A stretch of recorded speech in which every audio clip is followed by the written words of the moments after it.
Good morning, everyone. This is Jeff from the Cyber Pro podcast, where industry leaders share their insights. It's 5 questions in about 8 minutes, because let's be honest, hackers never sleep. So let's jump in.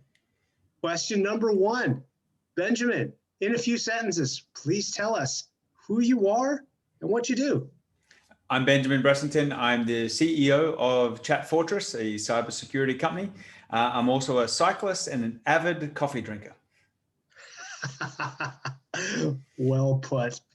What's the best thing about being both an entrepreneur and a head of a company during these, let's be honest, unprecedented times?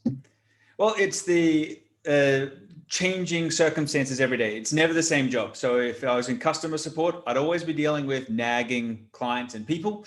But when you're leading and you're actually being able to put forward a vision and enroll people in that vision, there's always a constant challenge. There's always a new goal to be set.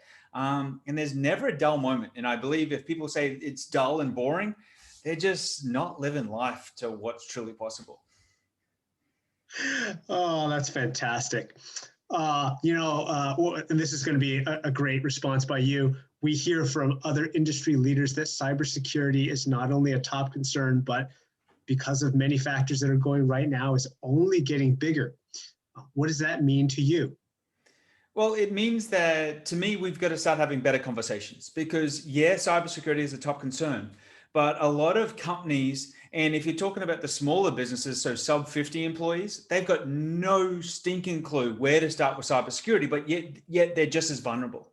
And that's a huge problem because we keep talking about cybersecurity like at this enterprise level, forgetting that a majority of the world is run by small businesses, teams of less than 50 people, or they're using virtual assistants or independent contractors.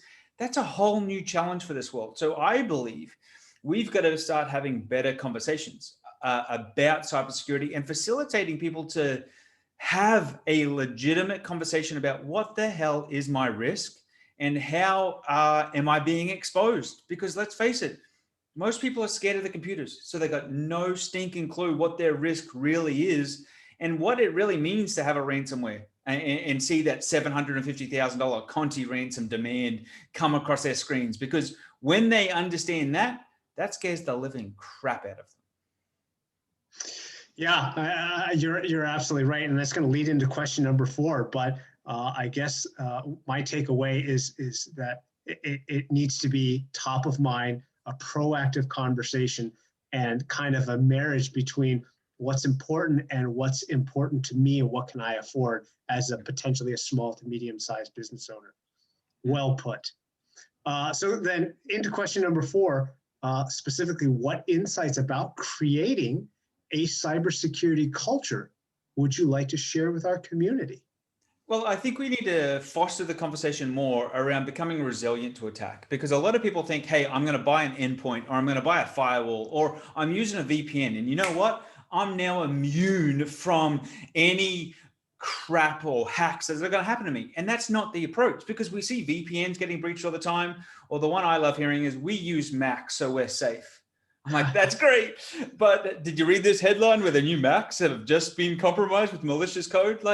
So it's like, how do you create a culture of resiliency? And I always say resiliency because that means when the shit hits the fan, how are you going to respond?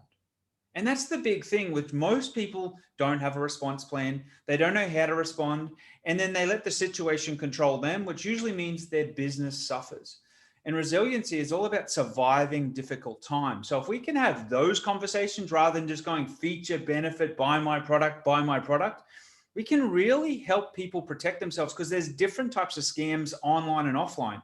They could be scammed because of an Amazon gift card scam, or I got scammed with an Airbnb scam where we lost and got robbed and lost over $50,000. So there are so many ways that people can be scammed in this world, yet sometimes in the cybersecurity bubble, we focus it too much on a small application, if that makes sense.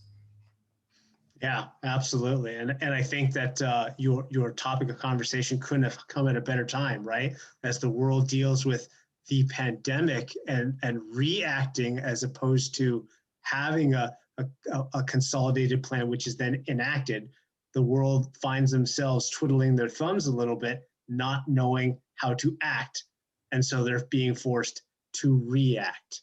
And Oh, so your 100%. conversation's great. For those of our listeners who might want to learn a little bit more about you, Ben, or your company or your services or products, what's the best way to get a hold of you?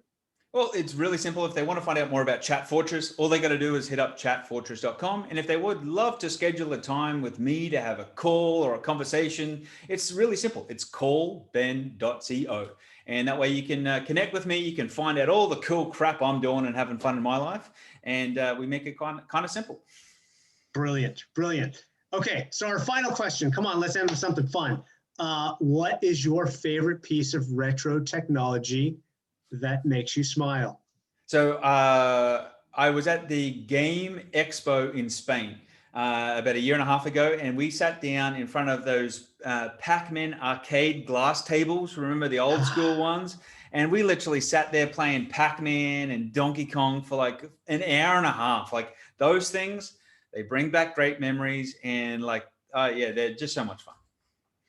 Brilliant. Ben, thank you very much for your time this morning. Thoroughly enjoyable.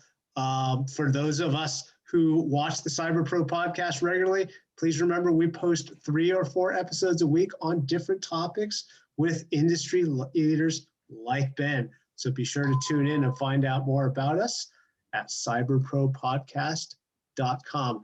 Thank you to all. Ben, thank you. And for all of us, be well.